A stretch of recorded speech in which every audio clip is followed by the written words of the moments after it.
I think that success is a process.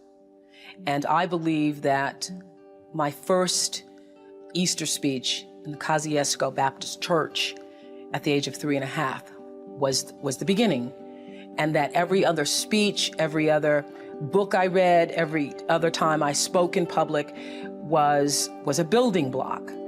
So that by the time I first sat down to audition in front of a television camera and somebody says, read this, what allowed me to read it so comfortably and be so at ease with myself at that time was the fact that I'd been doing it a while. If I'd never read a book or I'd never spoken in public before, I would have been traumatized by it. So the fact that we went on the air with the Oprah Winfrey Show in 1986 nationally, and people would say, oh, but you're so comfortable in front of the camera, you can be yourself. Well, it's because I've been being myself since I was 19.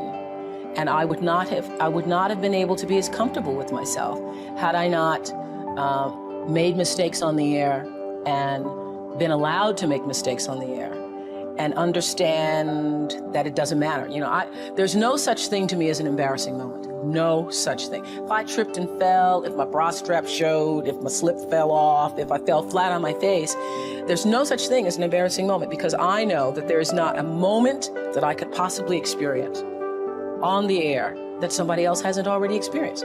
So when it happens, you say, oh, my slip fell off.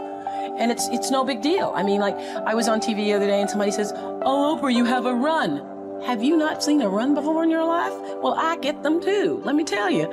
So, I mean, I can't be embarrassed. I can't be embarrassed.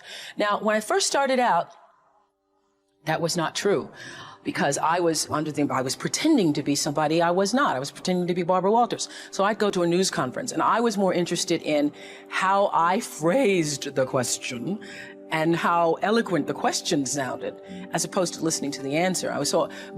Which always happens when you're interested in impressing people instead of doing what you're supposed to be doing.